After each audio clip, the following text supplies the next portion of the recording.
இந்த மாதிரி சிக்கன் குருமா நீங்கள் ஒருக்கா ட்ரை பண்ணிங்கன்னா திருப்பி திருப்பி ட்ரை பண்ணுவீங்க. ஏன்னா அவ்வளோ டேஸ்ட்டாக இருக்கும். இது நம்ம உடம்புக்கும் நல்லது, கோல்டுக்கும் நல்லது. இது எப்படி பண்ணலான்னு பார்க்கலாமா? 1/2 கிலோ சிக்கனுக்கு 1/2 மூடி தேங்காய் எடுத்து அது கூட 1 ஸ்பூன் ஜீரகம், 1 பச்சை மிளகா காரத்துக்கு போட்டு நல்லா மைய அரைச்சி எடுத்துக்கணும். குக்கரில் 3 ஸ்பூன் எண்ணெய், 1 ஸ்பூன் நெய் சேர்த்து அது கூட ஹோல் ஸ்பைசஸ் ஆட் பண்ணி நல்லா கிண்டிட்டு அது கூட 1 ஸ்பூன் சோம்பு, அதுக்கப்புறம் 1 ஸ்பூன் இஞ்சி பூண்டு பேஸ்ட் போட்டு நல்லா இஞ்சி பூண்டு பச்சை வாசம் போகிற வரைக்கும் வதக்கி விட்டுக்கணும். காரத்துக்கு 2 மிளகாவை கீரி ஆட் பண்ணியாச்சு. அது கூடவே 2 பெரிய வெங்காயத்தை ஸ்லைஸாக வெட்டி அது வதங்குறதுக்கு 1 ஸ்பூன் உப்பு போட்டு வதக்கிட்டு 3 மீடியம் சைஸ் தக்காளியும் வெட்டி உள்ள சேர்த்து நல்லா வதக்கிக்கணும். வதக்கினதுக்கப்புறம் மசாலா ஆட் பண்ண வேண்டியது. கொஞ்சோண்டு மஞ்சத்தூள், அதுக்கப்புறம் வீட்டு மசாலா தூள் 1 ஸ்பூன், அதே ஸ்பூனில் வந்துட்டு சிக்கன் மசாலா தூளும் போடணும். போட்டு மசாலா கருகிடாமல் ஒரு 2 நிமிஷம் வதக்கிட்டு லோ ஃப்ளேமில் நம்ம கழுவி வச்சிருக்க சிக்கனை உள்ள ஆட் பண்ணிட வேண்டியது. சிக்கன் மேலே மசாலா படுற மாதிரி எல்லா இடத்துலையும் பெரட்டி விட்டுட்டு அதுக்கப்புறம் நம்ம அரைச்சி வச்சிருந்த மசாலாவை உள்ள ஆட் பண்ணிட வேண்டியதான். இது கூட எந்த ஒரு தண்ணியுமே ஆட் பண்ணாமல் தான் ஃபஸ்ட்டு ஆட் பண்ணணும். சிக்கன்லேருந்து கொஞ்ச நேரத்துலேயே தண்ணி விட்டுரும். தண்ணி விட்டதுக்கப்புறம் 1.5 கிளாஸ் தண்ணி ஊற்றி அதுக்கப்புறம் காரம் தேவையா உப்பு தேவையான பார்த்துட்டு நம்ம வந்துட்டு கொதி வந்ததுக்கப்புறம் குக்கரை மூடிட வேண்டியது. உங்களுக்கு சால்னா நிறைய வேணும்னா இன்னும் கூட தண்ணி ஆட் பண்ணிக்கலாம். ஆட் பண்ணிவிட்டு ஒரு 3 விசில் போட்டுருணும். 1 ஸ்பூன் மிளகு எடுத்து நல்லா வறுத்து அதை திரிச்சு நம்ம வந்துட்டு குக்கர் திறப்போம்ல, திறக்கும் போச்சில் நம்ம காரத்துக்கு தேவையான அந்த மிளகு தூளை ஆட் பண்ணிக்கணும்.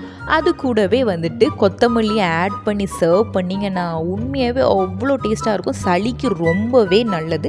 கண்டிப்பாக அதை நீங்கள் ட்ரை பண்ணுங்கள். இந்த கிளைமேட் பண்ணது என்னமோ நான் மாதிரி வாய்ஸ் ஓவர் கொடுத்துட்ருக்கேன். பட் இது பண்ணது எல்லாமே திவ்யா தான். ஆனால் தற்பெருமை இல்லாமல் இதை நான் பண்ணலை, எல்லாமே இவங்க தான் பண்ணாங்கன்னு வேற சொல்லிட்டு இருந்தாங்க. வீடியோ ஷூட் பண்ண முடிச்சுல இந்த கையை உள்ள காமிச்சிட்டு இருந்ததுக்கு காரணம் என்னன்னா, மேடம் 2 டைமண்ட் ரிங் வச்சிருக்காங்களா, அது அங்கங்கே பதிவு பண்ணிக்கிட்டே இருந்தாங்க. நம்ம சும்மா விடுவோமா, டைமண்ட் ரிங்கை நம்ம ஆட்டையை போட்டாச்சு. இந்த வீடியோ பிடிச்சிருந்தா மறக்காம நம்ம சேனலை ஃபாலோ பண்ணிட்டு அப்படியே ஒரு லைக்கை தட்டி விட்டுருங்க.